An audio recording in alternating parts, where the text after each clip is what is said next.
Bom dia, nós vamos continuar a leitura do Livro dos Médiuns. Não reparem a voz rouca porque eu acabei de acordar. Nós vamos continuar na página 223, a questão 219, mudança de caligrafia. Um fenômeno muito comum entre os médiuns e escreventes é a mudança de caligrafia, segundo espíritos que se comunicam. O mais notável é que a mesma caligrafia se reproduz constantemente com o mesmo espírito. Algumas vezes é idêntica à que tinha em vida. Veremos mais tarde que as consequências se podem tirar quanto à identidade dos espíritos. A mudança de caligrafia não tem lugar senão entre os médiuns mecânicos ou semimecânicos, porque entre eles o movimento da mão é involuntário e dirigido pela vontade, como mais as circunstâncias extraordinárias. Mas a uniformidade da caligrafia, mesmo em um médium mecânico, nada prova contra a sua faculdade, porquanto a variação da forma não é uma condição absoluta da manifestação dos espíritos. Tem relação com a aptidão especial de que nem sempre são dotados os médiuns mecânicos. Designamos aqueles que têm essa aptidão de médiuns polígrafos. Perda e suspensão da mediunidade. 220. A faculdade mediúnica está sujeita a intermitências e suspensões momentâneas, seja para manifestações físicas, seja para escrita. Aqui estão as respostas dos espíritos a algumas perguntas feitas sobre o assunto. Primeiro, os médiuns podem perder a sua faculdade? Isso acontece frequentemente, qualquer que seja o gênero dessa faculdade, mas quase sempre é uma interrupção momentânea que cessa com a causa que a produziu. Segundo, a causa da perda da mediunidade está no esgotamento do fluido. Qualquer faculdade de que o médium seja dotado, ele nada pode ser sem o concurso simpático dos espíritos. Quando o médium nada mais obtém, não é a faculdade que lhe faz falta, são os espíritos que não querem ou não podem se servir dele. Terceiro, que causa pode provocar no médium o abandono dos espíritos? O uso que faz das suas faculdades é a causa mais poderosa para os espíritos. Podemos abandoná-los quando delas se servem para coisas frívolas ou com objetivos ambiciosos, quando se recusam a transmitir a nossa palavra ou colaborar para a produção de fenômenos para os encarnados que o chamam ou têm necessidade de ver para se convencerem. Esse dom de Deus não é dado ao médium para o seu próprio prazer e ainda menos para servir a sua ambição, mas em vista do seu aperfeiçoamento e para fazer conhecer a verdade aos homens. Se o espírito que vê o médium não responde mais às suas expectativas e aos avisos que lhe dá, ele se retira para procurar um protegido mais digno. Quarto, o espírito que se retira não pode ser substituído e, nesse caso, se compreenderia a suspensão da sua faculdade. Não faltam espíritos que queiram, acima de tudo, se comunicar e estão prontos para substituir aqueles que se retiram. Podem muito bem não o deixar, senão momentaneamente o privar por um tempo de toda comunicação, a fim de lhe servir de lição e lhe provar que a sua faculdade não depende dele, do médium, e por isso não se deve envaidecer. Essa impotência é também para dar ao médium a prova de que ele escreve sobre uma influência estranha, de outro modo não haveria intermitência. De resto, a interrupção da faculdade não é sempre uma punição.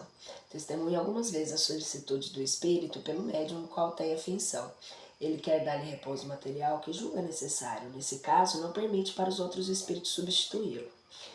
Quinto, vêm, entretanto, médiuns muito merecedores, moralmente falando, que não experimentam nenhuma necessidade de repouso e ficam muito contrariados com as interrupções das quais não compreendem a finalidade. É a fim de pôr a sua paciência à prova e de julgar a sua perseverança. É porque os espíritos não assinalam nenhum prazo para essa suspensão, querem ver se o médium desanimará. Às vezes também é para essa meditação de nossos ensinamentos que conhecemos os espíritas verdadeiramente sérios. Não podemos dar a esse nome aqueles que não são na realidade senão amadores de comunicações. Sexto, é necessário nesse caso que o médium continue as suas tentativas para escrever. Se o espírito lhe aconselha, sim. Se ele diz para se abster, deve fazê-lo. Sétimo, haveria meio de abreviar essa prova? A resignação e a prece. No mais, basta fazer cada dia uma tentativa de alguns minutos, porque seria inútil perder tempo em tentativas infrutíferas. As tentativas não têm outro objeto que o de assegurar se a faculdade foi recuperada.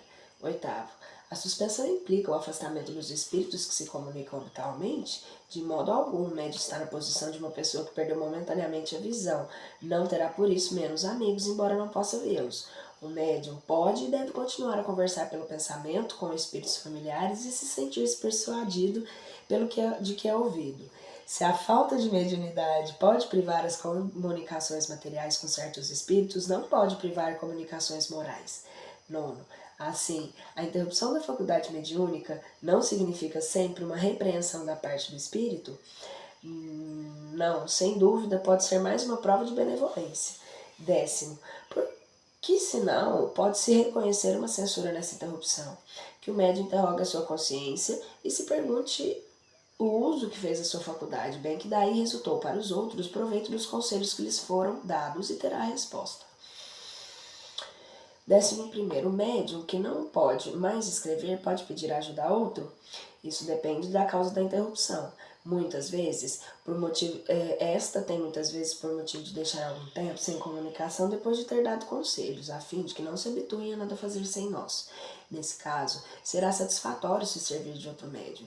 E isso também tem uma finalidade, a de provar que os espíritos são livres e não depende dos senhores fazê-los agir à sua vontade. É por essa razão que aqueles que não são médiuns não obtêm sempre todas as comunicações que desejam. Nota, na verdade, deve-se observar que aquele que recorre a um terceiro para as comunicações, apesar da qualidade do médium, nada obtém de satisfatório, enquanto que em outras ocasiões as respostas são explícitas. Isso depende da vontade do espírito, do qual nada se consegue trocando de médium. Parece que os espíritos obedecem a uma palavra de ordem, o que não se consegue com um também não se obterá com o outro. É melhor não insistir e nem se impacientar, se não quer ser vítima de espíritos zombadores, que responderão se quisermos com todas as forças. Os bons espíritos deixarão agir para punir a nossa insistência.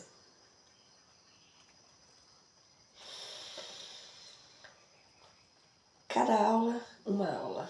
Cada leitura, uma aula. Respondido. 12º. Com qual finalidade a providência dotou certos indivíduos da mediunidade de uma maneira especial? É uma missão da qual os são encarregados e da qual são felizes. São os intermediários entre os espíritos e os homens. 13º. Entretanto, há médiuns que empregam sua faculdade com má vontade? São médiuns imperfeitos, não conhecem o valor do favor que lhe é concedido.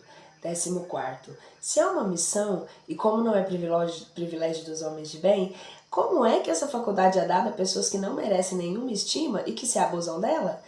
Ela lhe é dada porque se tem necessidade para o seu próprio aperfeiçoamento, a fim de que sejam preparados para receber bons ensinamentos. Se não aproveitam desses ensinamentos, sofrerão as consequências. Jesus não pregava de preferência aos pecadores, dizendo que é necessário dar a eles o que não têm? 15º. As pessoas que têm um grande desejo de escrever como médiuns e que não conseguem podem concluir qualquer coisa contra elas no tocante à boa vontade dos espíritos, não porque Deus pode ter recusado essa faculdade, como pode ter recusado o dom da poesia ou da música, mas se não gozam desse favor, podem gozar de outros. 16º. Como um homem pode se aperfeiçoar pelo ensinamento dos espíritos quando não tem por ele ou por outros médiuns os meios de receber ensinamento direto? Não têm eles os livros como o cristão tem o evangelho? Para praticar a moral de Jesus, o cristão tem necessidade de ter ouvido as palavras não tem necessidade de ter ouvido as palavras da boca do próprio mestre. Capítulo 18. Inconvenientes e perigos da mediunidade. Influência do exercício da mediunidade sobre a saúde, idem sobre o cérebro e idem sobre as crianças. 221. Primeiro, a faculdade mediúnica é indício de um estado patológico qualquer ou simplesmente anormal? Anormal algumas vezes, mas não patológica. Há médiuns de saúde vigorosa. Aqueles que são doentes são por outras causas. Segundo, o exercício da faculdade mediúnica pode causar a fadiga. O exercício muito prolongado de toda a faculdade leva à fadiga. A mediunidade está no mesmo caso, principalmente aquela que se aplica aos efeitos físicos. Ela ocasiona necessariamente um gasto fluido que leva à fadiga, o que se repara pelo repouso. Terceiro, o exercício da mediunidade pode ter inconvenientes em si mesmo no ponto de vista da saúde, abstração feita do abuso. Há casos em que é prudente, necessário mesmo, abster-se e ao menos moderar o uso. Isso independente do estado físico do médium. O médium sente geralmente quando está cansado, então deve abster-se. Quarto, Há pessoas para as quais o exercício tenha mais inconvenientes que para outras? Como lhe disse anteriormente, isso depende do estado físico e moral do médium. Há pessoas que devem evitar toda a causa de superexcitação e a prática da mediunidade é uma delas. Quinto, a mediunidade poderia causar a loucura? Não mais que qualquer outra coisa, quando há predisposição pela fraqueza do cérebro. A mediunidade não causará a loucura, se esta já não existir em germe, mas se ela existe, o que faço reconhecer pelo estado moral da pessoa, o bom senso diz que devemos tomar muito cuidado, porque por toda causa de abalo pode ser prejudicial. Sexto, há inconveniente desenvolver a mediunidade das crianças? Frágeis e delicados seriam demasiado abalados e a sua jovem imaginação ficaria superexcitada. Também os pais prudentes o afastarão dessas ideias, ou pelo menos lhes farão apenas as consequências morais. Sétimo, entretanto, há crianças que são médios naturalmente, seja para os efeitos físicos, seja para escrita e visões. Nesse caso, há o mesmo inconveniente? Não. Quando a faculdade é espontânea, na criança que está na sua natureza, o que a sua constituição se presta a isso. Não é a mesma coisa quando é provocada e superexcitada. Note que a criança tem visões que fica um pouco impressionada. Isso lhe parece uma coisa natural, a qual ela presta uma franca atenção que logo esquece. Mais tarde, o fato lhe vem à memória e é facilmente explicado se ela conhece o espiritismo.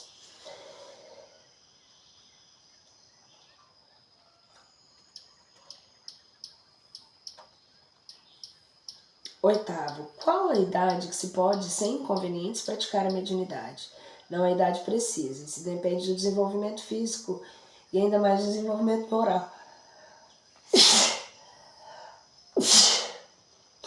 E ainda mais do desenvolvimento moral.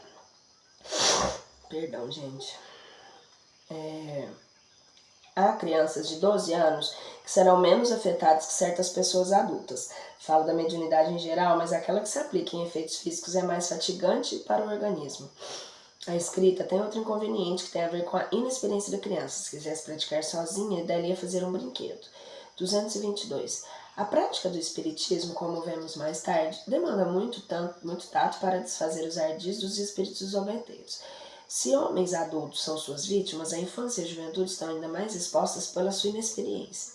Sabe-se que o recolhimento é uma condição sem a qual não se pode tratar com os espíritos sérios. As evocações feitas com leviandade e por brincadeira são uma verdadeira profanação que abre acesso fácil aos espíritos zombeteiros ou malfazejos. Como não se pode esperar de uma criança a gravidade necessária para semelhante ato, seria para temer se ela fizesse dito um jogo se estivesse entregue a si própria.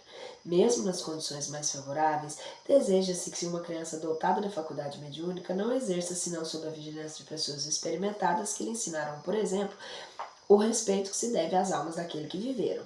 Vê-se depois disso que a questão da idade é subordinada às circunstâncias, tanto de temperamento como de caráter. Entretanto, o que ressalta claramente das respostas anteriores é que não se deve forçar o desenvolvimento dessa faculdade nas crianças quando não é espontânea e que em todos os casos é necessário usá-la com toda circunspecção. Que não é necessário nem excitá-la e nem encorajá-la entre as pessoas débeis. É necessário afastar por todos os meios possíveis aquelas que tiverem dado os menores sintomas de excentricidade nas ideias ou enfraquecimento das faculdades mentais, porque há nelas predisposição evidente à loucura, que toda causa superexcitante pode desenvolver. As ideias espíritas não têm a esse respeito uma influência maior, mas a loucura, vindo a se declarar, tomará o caráter de preocupação dominante como tomaria o caráter religioso se a pessoa entregasse em excessos à prática de devoção e se apontasse o espiritismo como responsável. O que há de melhor a fazer com todo indivíduo que mostre tendência à ideia fixa é dirigir as suas preocupações para outro lado a fim de proporcionar o repouso aos órgãos enfraquecidos. Chamamos a atenção esse respeito sobre o parágrafo 12 da introdução do Livro dos Espíritos. Agora nós vamos para o capítulo 19. Papel do médium nas comunicações espíritas, influência do espírito pessoal do médium, sistema dos médiuns inertes, aptidão de certos médiuns para língua, música, desenho, etc. Dissertação de um espírito sobre o papel dos médiuns. 223. Quando o médium exerce a sua faculdade, está no estado perfeitamente normal? Algumas vezes está no estado de crise mais ou menos pronunciado. É isso que fatiga e por isso tem necessidade de repouso. Mas frequentemente seu estado não difere sensivelmente do estado normal, principalmente entre os médiuns escreventes. Segundo, as comunicações escritas ou verbais podem também provir do espírito do próprio médium, a alma do médium. A alma do médium pode se comunicar com a de qualquer outro. Se goza de certo grau de liberdade, recupera suas qualidades de espírito. A prova está na alma de pessoa viva que vem nos visitar e se comunicar pela escrita, muitas vezes sem que a chamem. É bom saberem que entre os espíritos evocados há alguns que estão encarnados na Terra.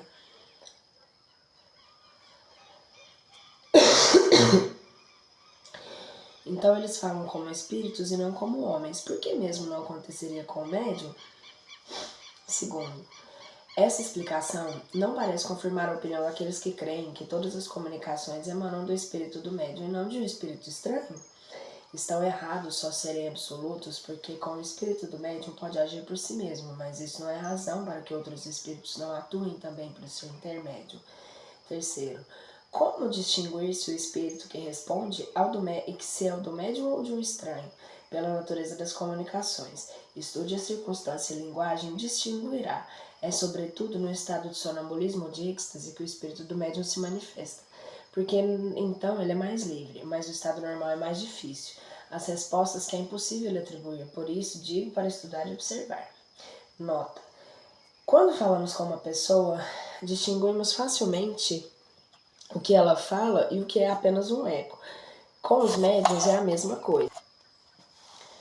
Quarto, desde que o espírito do médium pôde adquirir em existências anteriores conhecimentos que esqueceu sobre o envoltório corporal dos quais se lembra o espírito, não pode tirar do seu próprio interior ideias que parecem ultrapassar o alcance de sua instrução? Isso acontece às vezes no estado de crise sonambúlica ou estática, mas ainda uma vez há circunstâncias que não permitem a dúvida. Estuda bastante e medita. Quinto, as comunicações provenientes do espírito do médium não são sempre inferiores à do espírito estranho? Sempre não, porque o espírito estranho pode ser de ordem inferior à do médium e por isso pode falar menos sensatamente. Vê-se no sonambulismo porque é aí o espírito do sonâmbulo que se manifesta, que se diz muitas vezes coisas muito boas. Sexto, o espírito que se comunica por um médium transmite diretamente seu pensamento ou esse pensamento tem por intermédio o espírito encarnado do médium? É o espírito do médium que é o intérprete, porque é ligado ao corpo que serve para falar. É necessário que é necessário um elo entre os senhores e os espíritos estranhos que se comunicam, como é necessário um fio elétrico para transmitir uma notícia ao longe, e na ponta do fio, uma pessoa inteligente que receba e a transmita. Sétimo, o espírito encarnado no médium exerce influência nas comunicações que deve transmitir e que provém dos espíritos estranhos? Sim, porque se não lhe é simpático, pode alterar as suas respostas, assemelhando-se às suas ideias e às suas tendências, mas não influencia os espíritos comunicantes e é apenas um mau intérprete. Oitavo, essa é a causa de preferência dos espíritos por certos médiums? Não há outra. Procuram um intérprete que mais simpatiza com eles e que transmita mais exatamente o seu pensamento. Se não houver simpatia, o espírito do médium é um antagonista que oferece certa resistência. Torna-se um intérprete de má vontade e, consequentemente, infiel. O mesmo ocorre entre os homens quando os conselhos de um sábio são transmitidos por um estouvado ou de um homem de má fé. Compreende-se que seja assim para os médiuns intuitivos, mas não para os mecânicos. Questão 9, né? A nona questão que compreende-se assim para os médiuns intuitivos, mas não para os mecânicos. A resposta: as pessoas se dão bem conta do papel que representa o médium. Existe aí uma lei que não foi bem captada. Perdão, eu dei uma perdida aqui no cérebro, mas eu já voltei. Lembrem-se de que, para operar o movimento de um corpo inerte, o espírito tem a necessidade de uma porção de fluido animalizado que empresta ao médium para animar momentaneamente a mesa, a fim de que essa obedeça à sua vontade. Então compreendam bem que para uma comunicação inteligente ela tem a necessidade de um intermediário inteligente e que esse intermediário é o espírito do médium. Nono, isso não parece aplicável àquilo que chama de mesas falantes, porque quando os objetos inertes como mesas, pranchetas e cestas são respostas inteligentes, parece que o espírito do médium em nada participa.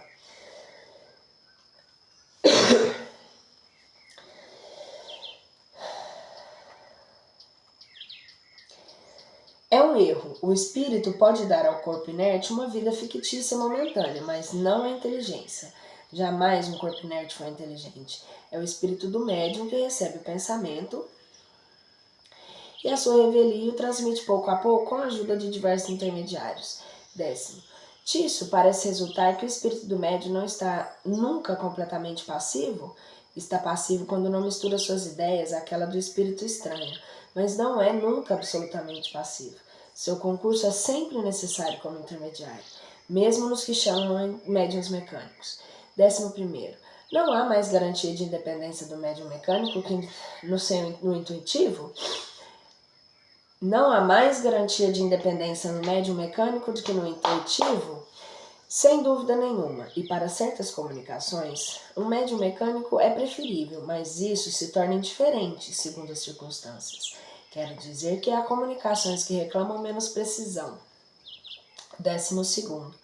Entre os diferentes sistemas sugeridos para explicar os fenômenos espíritas, há um que consiste em crer que a verdadeira mediunidade está no corpo completamente inerte, em uma cesta ou em um papelão, por exemplo, que serve de instrumento, que o espírito estranho se identifica com esse objeto e o torna não somente vivo, mas inteligente. Daí o nome de médiuns inertes dados a esses objetos. Que pensariam disso? Não há senão uma palavra a dizer sobre isso. É que se o espírito tinha se transmitido a inteligência do papelão, ao mesmo tempo que a vida, o cartão se escrevia sozinho sem o concurso do médium. Seria singular que o homem inteligente se tornasse máquina e que o objeto inerte se tornasse inteligente. É um dos numerosos sistemas nascidos de uma ideia pré-concebida que cai com tantos outros diante da experiência e da observação.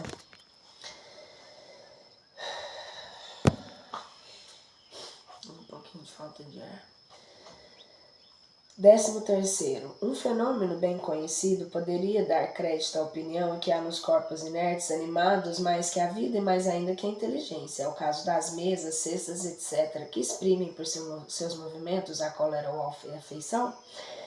Quando um homem agita um bastão com cólera, não é o bastão que está em cólera, nem a mão que segura o bastão, mas o pensamento que dirige a mão.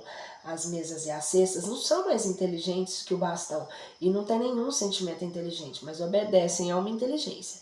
Em uma palavra, não é o espírito que se transforma em cesta e nem que escolheu a cesta para nela morar. 14º. Se não é racional atribuir a inteligência a esses objetos, pode-se considerá-los uma variedade do médium, designando-os de médios inertes?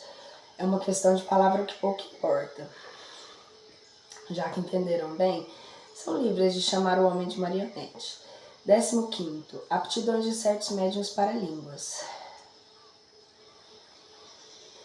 Os espíritos só têm a linguagem do pensamento, não têm a linguagem articulada. Não há para eles senão uma só língua. Por isso, um espírito pode se exprimir por meio mediúnico numa língua que jamais falou em vida. Nesse caso, de onde tiraria as palavras às quais se serve? Você mesmo acaba de responder a sua pergunta dizendo que os espíritos só têm uma língua e que é de seu pensamento. Essa língua é compreendida por todos, tanto pelos homens quanto pelos espíritos. O espírito errante, dirigindo-se ao espírito encarnado do médium, não lhe fala em francês nem em inglês, mas a língua universal, que é aquela do pensamento. Para traduzir as suas ideias numa linguagem articulada e transmissível, tire suas palavras do vocabulário do médium. 16º. Se é assim, o espírito não deveria poder exprimir-se não na língua do médium, enquanto se ver escrever em línguas desconhecidas desse último? Não há aí uma contradição? Note, em primeiro lugar, que todos os médiuns não são igualmente aptos a esse gênero de exercício. Em seguida, que os espíritos não se representam a isso senão acidentalmente, quando julgam que isso pode ser útil. Mas para as comunicações usuais e de certa extensão, preferem se servir de uma língua familiar, porque apresenta menos dificuldade material a vencer. 17º. A aptidão de certos médiuns de escrever numa língua que lhe é estranha não viria de que essa língua lhe seria familiar em outra existência, da qual conservam a intuição? Isso pode acontecer, mas não é uma regra. O espírito pode, com algum esforço, vencer momentaneamente a resistência material que encontra. E é isso que acontece quando o médium escreve na sua própria língua palavras que não conhece. 18º. Uma pessoa que não sabe escrever poderia escrever como médium? Sim, mas compreender-se aí uma grande dificuldade mecânica a vencer. A mão não tem o hábito do movimento necessário para formar as letras. O mesmo acontece entre os médiuns desenhistas que não sabem desenhar. 19º. Um médium muito pouco inteligente poderia transmitir as comunicações de ordem elevada? Sim, pela mesma razão que o médium pode escrever numa língua que não conhece. A mediunidade propriamente dita é independente da inteligência, assim como das qualidades morais, é a falta de um melhor instrumento, e há a falta de um melhor instrumento, o espírito pode se servir daquele que está mais à mão, mas é natural que para comunicações de uma certa ordem, prefere o médium que lhe oferece menos obstáculos materiais. E depois de uma outra consideração, o idiota algumas vezes só é idiota pela imperfeição de seus órgãos, mas o seu espírito pode ser mais avançado do que se crê. Temos a prova por certas evocações de idiotas mortos ou vivos. Nota, aqui assim, é difícil a gente colocar que um idiota possa, né? Mas ele pode melhorar, todos podem. Nota, aqui está um fato contrastado pela experiência. Muitas vezes evocamos idiotas vivos que deram provas patentes de identidade e corresponderam de maneira muito sensata e mesmo superior. Esse estado é uma punição para o espírito que sofre constrangimento onde se encontra. O médium idiota pode então algumas vezes oferecer ao espírito que quer se manifestar mais recursos do que crê. 20º. De onde vem a aptidão de certos médiuns de escrever em versos malgrado a sua ignorância e fazer poesia? A poesia é uma linguagem. Eles podem escrever em versos como podem escrever numa língua que não conhecem. E depois podem ter sido poetas em outras existências e, como já disse, os conhecimentos adquiridos jamais serão perdidos para o espírito que deve chegar à perfeição em todas as coisas.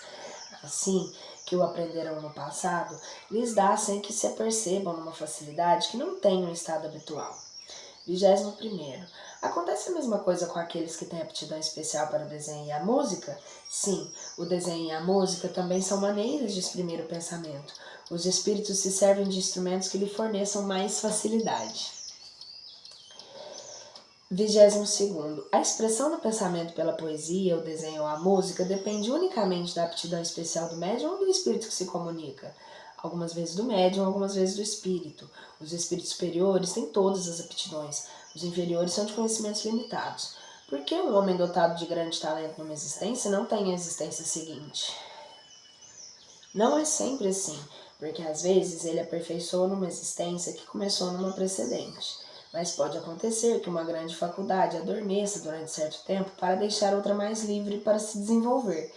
É um germe latente que se descobrirá mais tarde e do qual sempre alguns traços, ao menos uma vaga, do qual resta sempre alguns traços ou ao menos uma vaga intuição.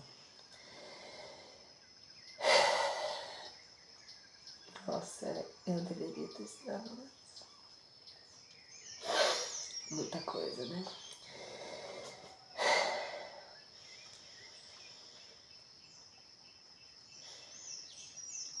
224. O espírito que quer se comunicar compreende todas as línguas, porque elas são expressão do pensamento, e ele compreende pelo pensamento. Para transmitir esse pensamento é preciso um instrumento. Esse instrumento é o médium.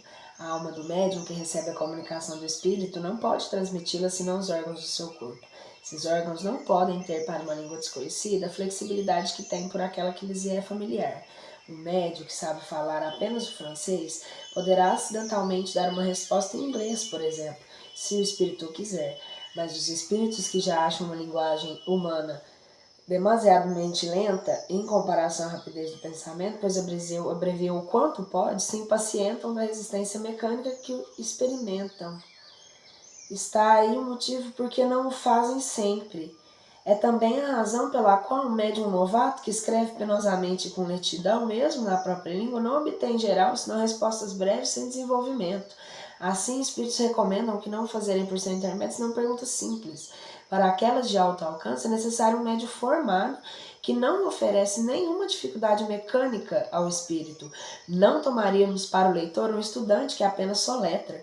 Um bom operário não gosta de se servir de maus instrumentos.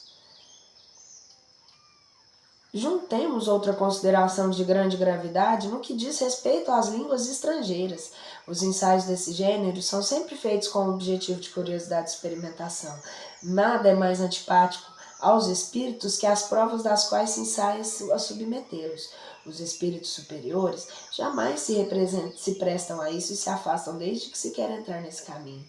Tanto gostam das coisas úteis e sérias, quanto lhes repugna se ocupar de tais coisas fúteis e sem sentido.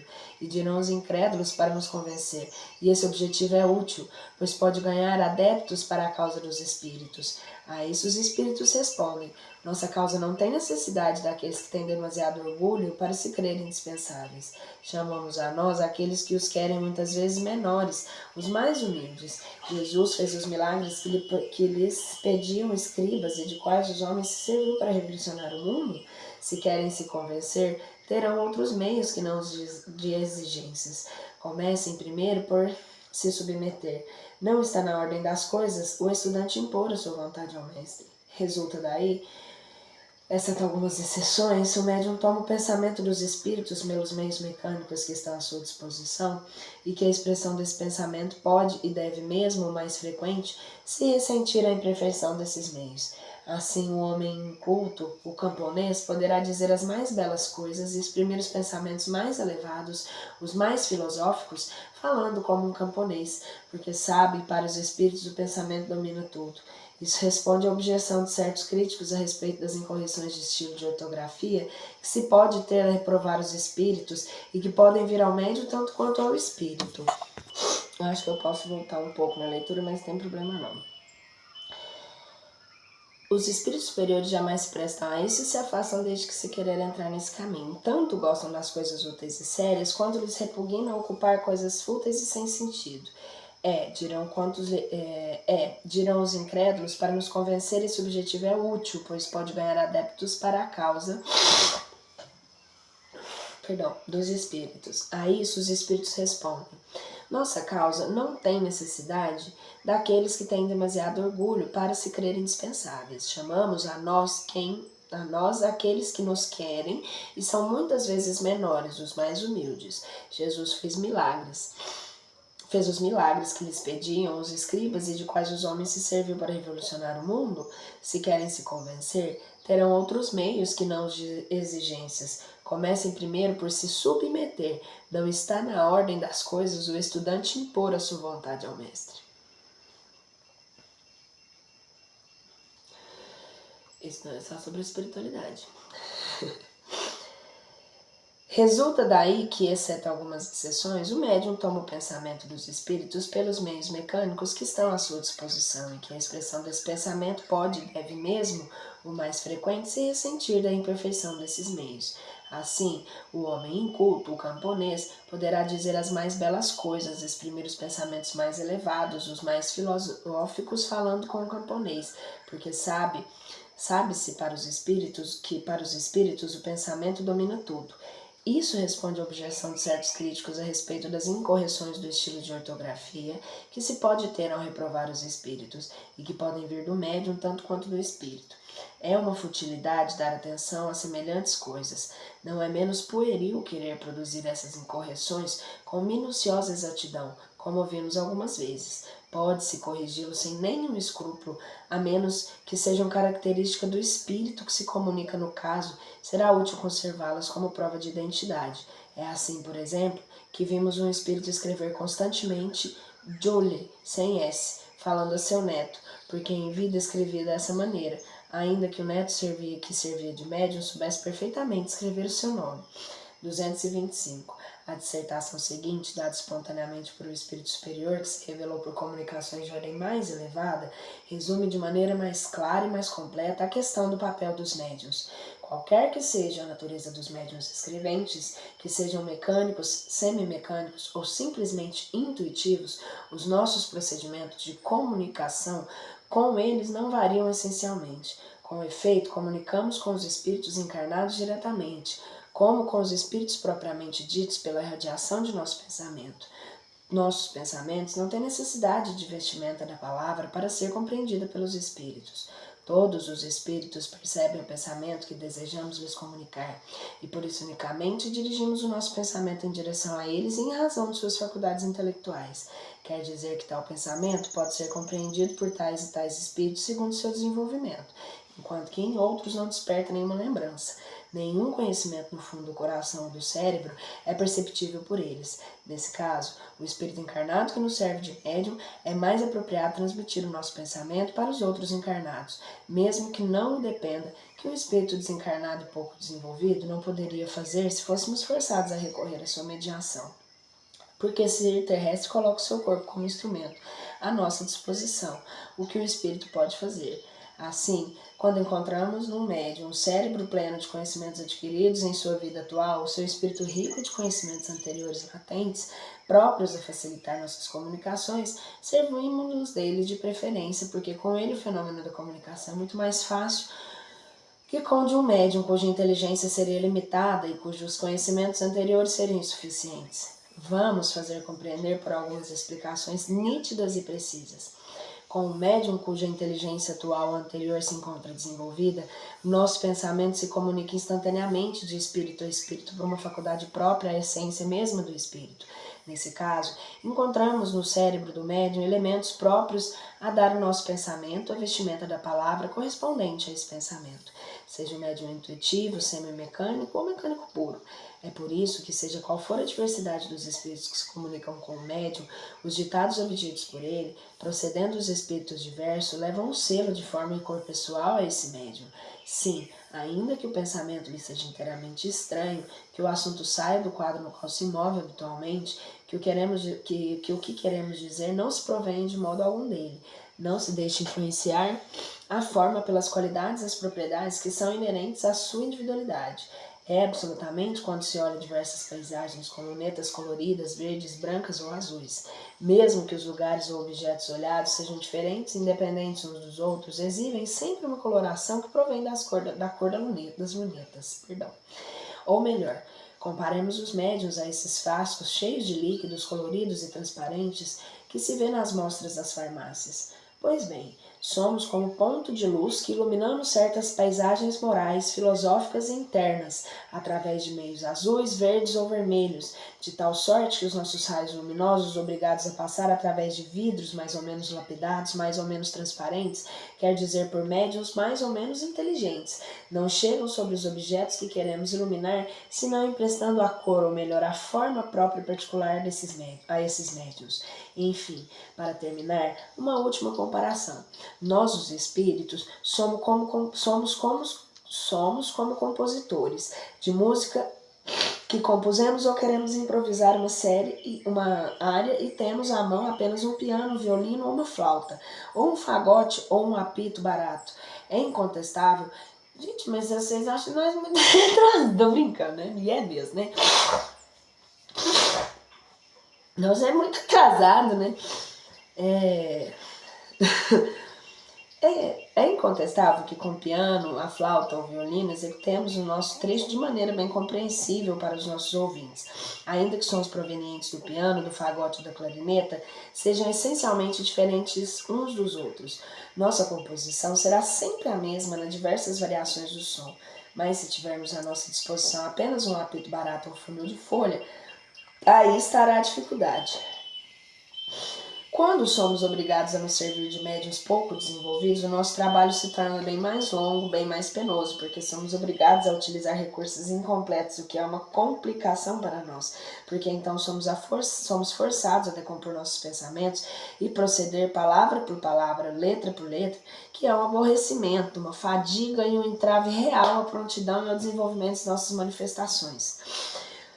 Somos felizes de encontrar médiuns bem apropriados, bem aparelhados, munidos de material prestes a funcionar, bons instrumentos em uma palavra, porque se está o nosso perispírito agindo sobre o perispírito daquele que mediunizarmos, tem apenas de dar impulso à mão que nos serve de porta-caneta ou de porta-lápis, enquanto que os médiuns mal dotados somos obrigados a fazer um trabalho análogo, aquele que fazemos como comunicamos por pancadas, quer dizer, apontando letra por letra, palavra por palavra, cada uma das frases que formam a tradução de pensamentos que queremos comunicar.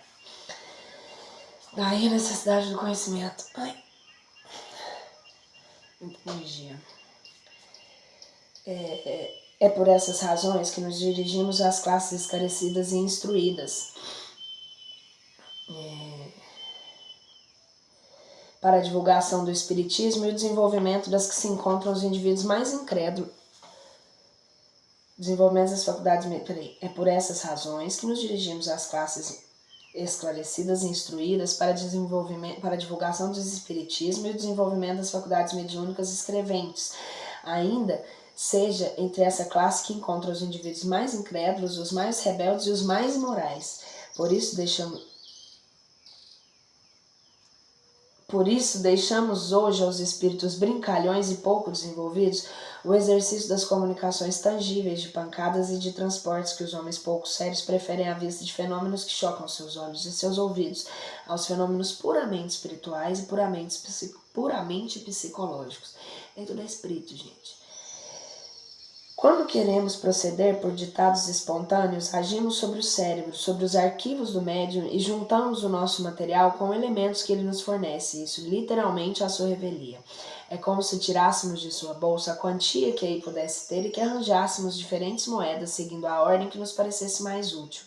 Mas quando o médium quer nos interrogar de tal ou tal modo, é bom que reflita seriamente a fim de questionar uma maneira metódica, facilitando assim o nosso trabalho de resposta.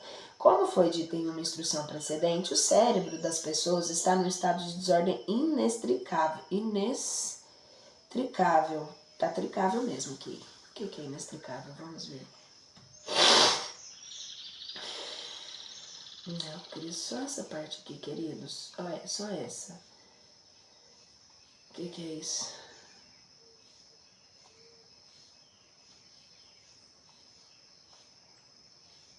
Não, amigo. Aí você põe aqui, ó. Não.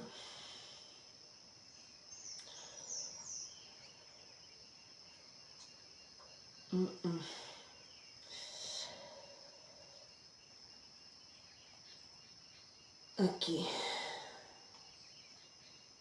Queria entender o que é esse aqui.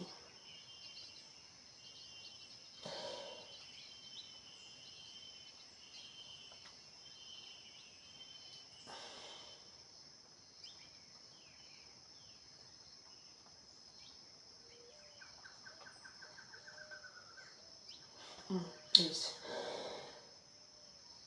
E nos é tão penoso quanto difícil nos manter no dédalo do seu pensamento. Quando as perguntas devem ser feitas por terceiros, é bom e útil que a série de questões seja comunicada com antecedência ao médium para que esse se identifique com o espírito do evocador e dele se impregne, por assim dizer. Agora teremos mais facilidade para responder pela afinidade que existe entre o nosso perispírito e o do médium, que serve de intérprete. Certamente podemos falar de matemática por meio de um médium que a desconhece. Mas às vezes o espírito desse médium possui esse conhecimento no estado latente, quer dizer, pessoal ao ser fluídico e não ao ser encarnado, porque o seu corpo atual é um instrumento rebelde ao contrário a esse conhecimento. A mesma coisa acontece com a astronomia, poesia, medicina e as línguas diversas, assim como de todos os outros conhecimentos particulares da espécie humana. Enfim, temos ainda meio de elaboração penoso em uso com os médios completamente estranhos de um assunto tratado, reunindo letras e palavras como na tipografia. Como já dissemos, os espíritos não têm necessidade de revestir o seu pensamento. Eles percebem e se comunicam entre si pelo único fato de que esse pensamento existe neles. Os seres corporais, ao contrário, não podem receber o pensamento senão em palavras, enquanto a letra, a palavra, o substantivo, o verbo, a frase, enfim, são necessários aos encarnados para perceber, mesmo mentalmente, nenhuma forma visível ou tangível é necessária para nós. Erasmo e Timóteo. Vou repetir. Como já dissemos, os espíritos não têm necessidade de revestir o seu pensamento. Eles percebem e os comunicam entre si pelo único fato de que esse pensamento existe neles. Os seres corporais, ao contrário, não podem perceber o pensamento senão em palavras, enquanto a letra, a palavra, o substantivo, o verbo, a frase, enfim, são necessários aos encarnados para perceber mesmo mentalmente, nenhuma forma é visível ou tangível necessária a nós. Nota. Esta análise do papel dos médiuns e dos procedimentos com a ajuda dos quais os espíritos se comunicam é tão clara como lógica. Daí decorre de um princípio que o espírito tira, mas não suas ideias, os materiais necessários para o exprimir do cérebro do médium, e quanto mais esse cérebro for rico em materiais, mais fácil será a comunicação. Quando o espírito se exprime na língua familiar do médium, encontra nele as palavras todas formadas para revestir as ideias. Se o faz numa língua estranha ao médium, encontre neste apenas as letras. Por isso o espírito é obrigado a ditar, por assim dizer, letra a letra, exatamente como se quisesse escrever alemão que não sabe nenhuma palavra dessa língua. Se o médium não sabe ler nem escrever, ele não domina nem mesmo as letras. É necessário conduzir a mão a mão como a um principiante. Aí está uma dificuldade ainda maior a vencer. Esses fenômenos são possíveis e deles há numerosos exemplos, mas a compreende-se essa maneira de proceder um pouco combina com a extensão e a rapidez das comunicações que os espíritos devem preferir, os instrumentais mais fáceis ou, como dizem, mais bem aparelhados em seu ponto de vista. Se aqueles que pedem esses fenômenos como meio de convicção tivessem estudado previamente a teoria, saberiam em quais condições excepcionais eles se produzem. Capítulo 20. Influência moral do médium. Questões diversas, dissertação de um certo espírito sobre a influência moral do médium. 226. Primeira questão. O desenvolvimento da mediunidade é em razão do desenvolvimento moral do médium? Não, a faculdade propriamente dita tem relação com o organismo, é independente da moral. O mesmo não acontece com o uso, que pode ser mais ou menos bom, segundo as qualidades do médium. Segundo, sempre se disse que a mediunidade é uma graça, um dom de Deus, um favor. Por que então não é um privilégio dos homens de bem? Porque se veem pessoas dignas que são dotadas em alto grau que a desperdiçam? Todas as faculdades são favores dos quais devemos dar graças a Deus, pois há homens que delas são privados. Poderiam perguntar por que Deus dá uma boa vista a malfeitores, dá agilidade aos gatunos e eloquência àqueles que delas servem para dizer coisas más.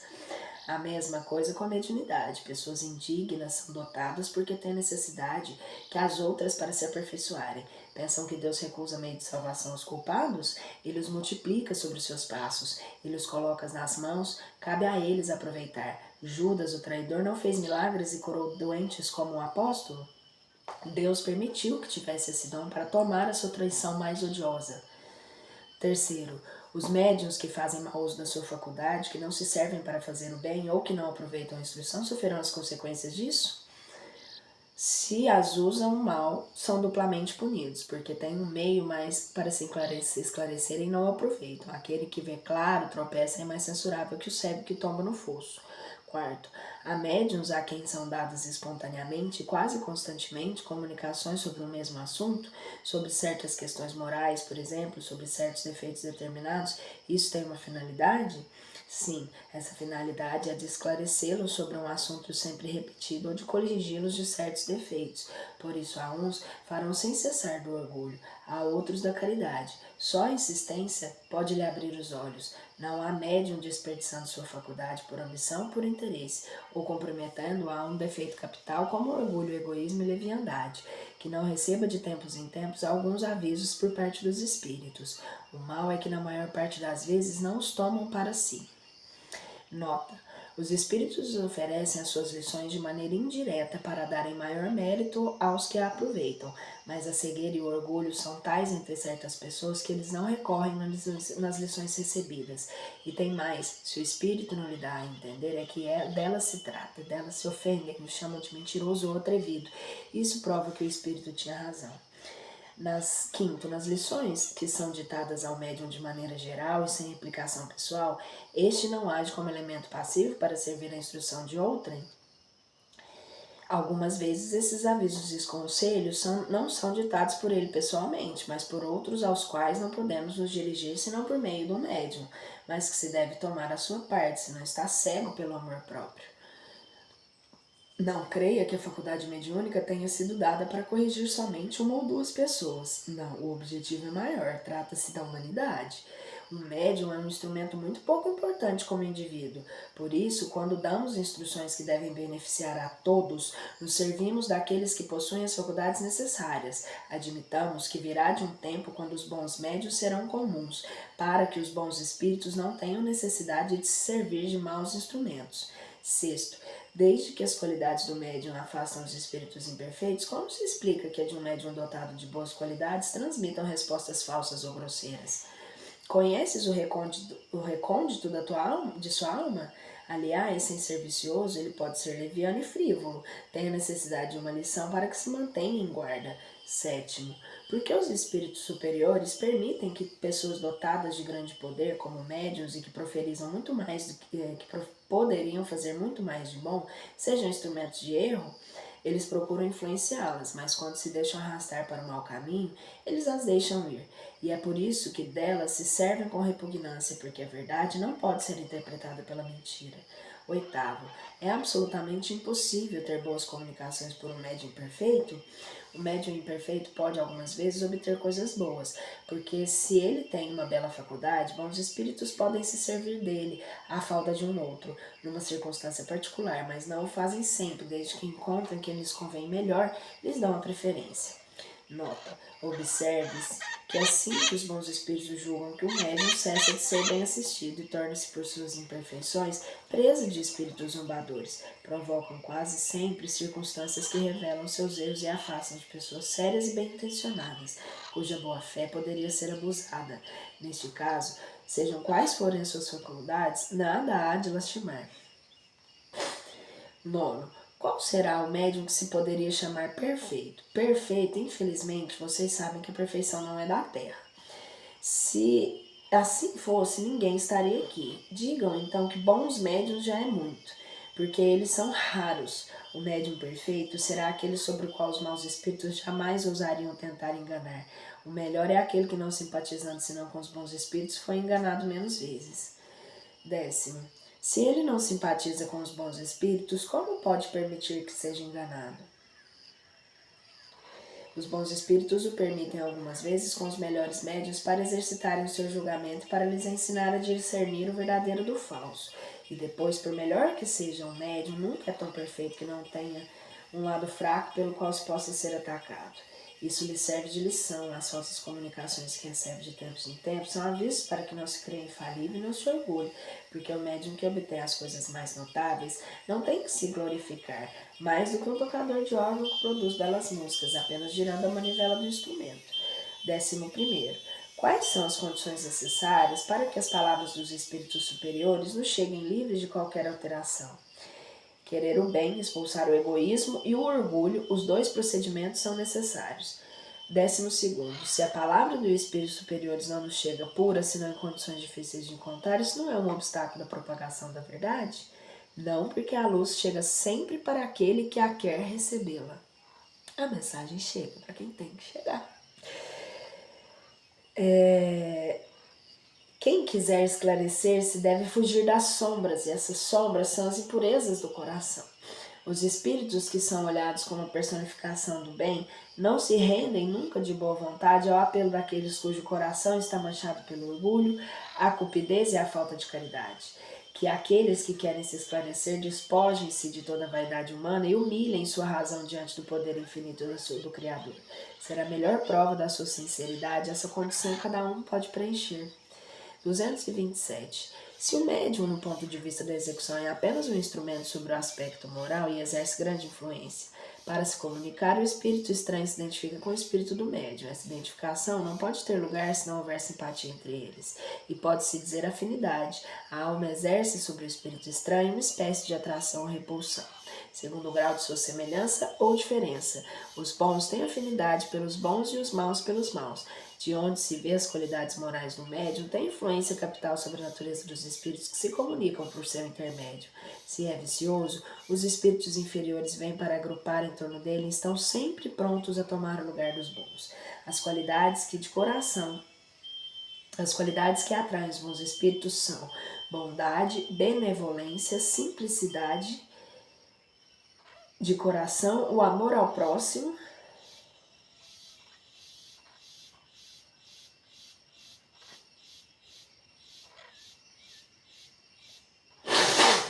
Nossa, o amor ao próximo e o desapego das coisas materiais. Os defeitos que o afastam são o orgulho, egoísmo, a inveja, o ciúme, o ódio, a cupidez, a sensualidade e todas as paixões pelo quais o homem se prende à matéria. 228. Todas as imperfeições morais são portas abertas que dão acesso aos maus espíritos, mas aquelas que exploram com maior habilidade é o orgulho, porque é o defeito que menos se confessa a si mesmo. O orgulho perdeu numerosos médiuns dotados das mais belas faculdades, que sem isso poderiam ter se tornado pessoas notáveis e úteis, enquanto que se tornando se tornando presas de espíritos mentirosos, suas faculdades primeiro se perverteram e depois se aniquilaram, e muitos se humilharam pelas mais amargas decepções. O orgulho entre os médiuns se traduz por sinais evidentes sobre os quais é necessário chamar a atenção, que é uma das coisas que mais devem inspirar desconfiança sobre a veracidade de suas comunicações. Primeiro, é uma confiança cega na superioridade dessas mesmas comunicações e na infalibilidade do espírito que as deu. Daí certo desdém por tudo que não vem deles e por se crerem ter o privilégio da verdade. O prestígio dos grandes nomes com os quais se enfeitam os espíritos que dizem protegê-los os fascina, e com seu amor próprio soferia de confessar que são vítimas. Eles os evitam se afastando de seus amigos e de quem quer que pudesse lhe abrir os olhos. Tem a condescendência de ouvir esses amigos, mas não tomam conhecimento de suas advertências, porque duvidar do seu espírito guia é quase uma profanação. É necessário lembrar também que o orgulho é frequentemente despertado. Não, voltando. Duvidar do seu espírito guia é quase uma profanação. Ofendem-se com a menor observação, com uma simples crítica, chegam até a odiar as pessoas que lhes prestaram favores. A favor desse isolamento provocado pelos espíritos que não querem ter contraditores, esses tudo fazem para conservá-los em suas ilusões. Assim fazem-nos tomar os maiores absurdos por coisas sublimes. Assim, a confiança absoluta na superioridade do que obtém, desprezo pelos que não vêm deles, importância irrefletida dada aos grandes nomes e rejeição dos conselhos, levar a mal qualquer crítica, afastamento daqueles que podem dar advertências desinteressadas, crença em sua veridade, apesar do defeito e da inexperiência, tais são os caracteres dos médiuns orgulhosos. É necessário lembrar também que o orgulho é frequentemente despertado no médium pelas pessoas que o rodeiam. Se possui faculdades acima do comum, é procurado e elogiado. Se ele crê indispensavelmente, logo toma áreas de suficiência e desdém quando presta o seu concurso. Mais de uma vez tivemos a ocasião de lamentar elogios que fizemos a certos médiuns com a finalidade de encorajá-los. 229. Ao lado disso, vejamos um médium verdadeiramente bom, aquele em quem se pode confiar. Suponhamos primeiro uma facilidade de execução bem grande para permitir aos espíritos se comunicar livremente sem serem cravados por nenhuma dificuldade material. Isso feito, o que importa mais é considerar a natureza dos espíritos que o assistem habitualmente, e que por isso não é o nome que se deve olhar, mas a linguagem. Ele não se deve perder de vista que as simpatias que o granjeará entre os bons espíritos serão a razão daquilo que fará para afastar os maus. Persuadido de que sua faculdade é um dom que lhe foi dado para o bem, não procura se prevalecer disso e não se faz a nenhum mérito. Aceita as boas comunicações que lhe são feitas como uma graça, da qual se deve esforçar de se tornar digno pela bondade, pela sua benevolência e sua modéstia. O primeiro se orgulha de suas relações com os espíritos superiores. Este se humilha porque não se crê merecedor desse favor. Dissertação de um espírito sobre a influência moral. É,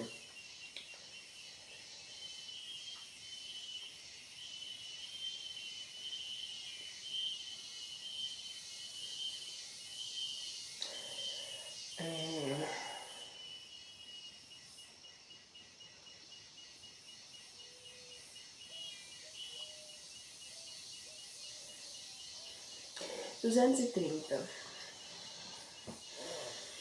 A instrução seguinte nos foi dada sobre esse assunto por um espírito do qual já divulgamos muitas comunicações. Como já dissemos, os médiuns apenas como tais têm uma influência secundária na comunicação dos espíritos.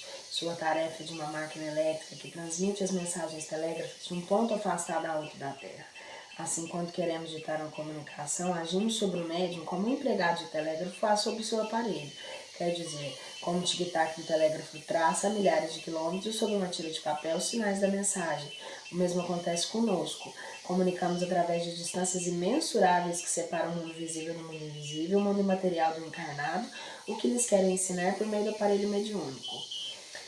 Mas, assim como as influências atmosféricas agem e perturbam as transmissões do telégrafo elétrico, a influência moral do médium age e perturba algumas a transmissão de nossas mensagens do além, porque somos obrigados a fazê-lo passar por um meio que lhes é contrário.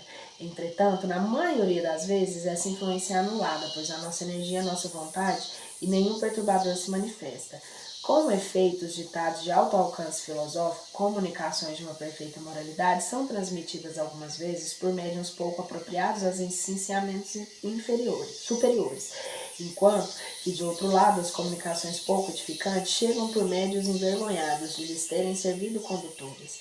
Em geral, pode-se afirmar que os espíritos similares se agrupam e raramente os espíritos elevados se comuniquem por aparelhos maus condutores, quando têm à mão bons aparelhos mediúnicos e, em uma palavra, bons médiuns. Os médiuns levianos e pouco sérios chamam os espíritos dessa mesma natureza. Por isso, as suas comunicações estão cheias de banalidades, frivolidades e de ideias sem sentido, e às vezes heterodoxas, espiriticamente falando. Certamente podem dizer e algumas vezes coisas boas, mas é nesse caso que se deve fazer um exame severo e escrupuloso, porque em lugar de boas coisas, com certos espíritos hipócritas insinuam com habilidade e com uma perfídia calculada, fatos controversos, asserções mentirosas a fim de enganar-se a boa-fé de seus ouvintes. Deve-se, então, eliminar sem piedade toda palavra, toda frase equivocada, e não conservar o ditado, senão que a lógica aceita ou que a doutrina já ensinou. As comunicações dessa natureza só são perigosas para os espíritas isolados, os grupos recentes ou pouco esclarecidos, porque nas reuniões em que os adeptos são mais avançados e adquiriram experiência, não adianta o galo se enfeitar com as penas do pavão e vencer impiedosamente descoberto. Não falarei dos médiuns que gostam de solicitar e ouvir comunicações obscenas. Deixemos que se fartem de companhia de espíritos cínicos. As comunicações dessa ordem procuram elas próprias a solidão e o isolamento. Não poderiam, em todo caso, senão levantar desdém e desgosto entre os empregantes de grupos filosóficos e sérios. Mas onde a influência moral do médium se faz realmente sentir é quando este substitui suas ideias pessoais àquelas que os espíritos se esforçam por lhe sugerir, e ainda tira da sua imaginação teorias fantásticas em que crê. De boa fé, resultar uma comunicação intuitiva. Pode-se apostar 1000 contra 1 que isso não passa do reflexo do próprio espírito do médium, e que acontece mesmo esse fato curioso que a mão do médium se move quase que mecanicamente, empurrada, e é por um espírito secundário zombeteiro. É contra essa pedra do toque que vem se quebrar as imaginações ardentes, porque levados pelo arrebatamento de suas próprias ideias e pelos artifícios de seus conhecimentos literários, os médios desconhecem o ditado modesto de um sábio espírito abandonado à presa da sombra ou substituem por uma paráfrase enfática. É contra essa dificuldade perigosa que vem igualmente malograr personalidades ambiciosas, que a falta de comunicações que os bons espíritos lhe recusam apresentam as suas próprias obras como obras dos espíritos, e muito tato de uma rara sagacidade para discernir as comunicações autênticas de outras, para não se ferir aqueles que estão na ilusão. Na dúvida, abstenha-se, diz um antigo provérbio. Não admita senão que a evidência certa, desde que uma opinião nova apareça, por pouco pareça duvidosa, passe-a pela razão da lógica. O que a razão e o bom senso reprovam, rejeite corajosamente. Mais vale rejeitar 10 verdades que admitir só uma mentira, uma só teoria falsa. Com efeito sobre essa falsa teoria, podiam edificar todo um sistema que desmoronaria ao primeiro sopro da verdade, como um monumento construído sobre a areia movediça, enquanto que se rejeitar hoje certas verdades, sobre o que são demonstradas lógica e claramente, logo um fato brutal ou uma demonstração irrefutável virá a afirmar essa sua autenticidade. Lembre-se, entretanto, ó espíritas, que não há impossível para Deus, e os bons espíritos, senão injustiça e iniquidade. E o espiritismo está muito difundido entre os homens e tem a moralização suficientemente adeptos sinceros de sua doutrina para que os espíritos não sejam mais reduzidos a empregar maus utensílios, médiuns imperfeitos. Se então o médium, seja qual for por sua conduta e seus costumes, por seu orgulho, por sua falta de amor e caridade, der um motivo legítimo à suspeição, rejeite suas comunicações, porque é alma serpente escondida na relva. Eis a minha conclusão sobre a influência moral dos médiuns. Erasto.